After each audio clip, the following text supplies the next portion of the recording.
एक बार एक राजा यात्रा के लिए अपने गांव से निकलने वाला था। तभी राजा के पास गांव का एक आदमी आकर कहता है कि राजा साहब, आपको जंगल में 2 फुट का आदमी मिलेगा, उसे जान से खत्म किए बिना आप आगे मत बढ़ना। राजा उस आदमी की बात मानकर यात्रा के लिए निकल जाते हैं। राजा जैसे ही जंगल में पहुंचते हैं तो वो 2 फुट का आदमी राजा के सामने आ जाता है और राजा को लड़ने के लिए ललकारता है। राजा उससे लड़ते हैं और 2 फुट के आदमी को ढेर कर देते हैं। लेकिन जब उस आदमी को मारने की बारी आती है तो राजा उसे यह कहकर छोड़ देते हैं कि इस 2 फुट के आदमी को मारने में कैसी महानता।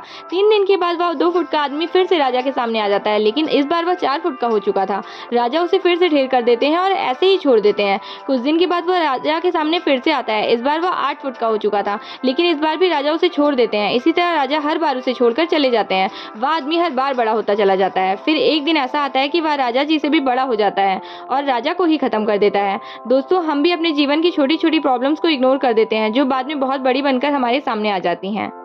Thank you. Like, subscribe and share.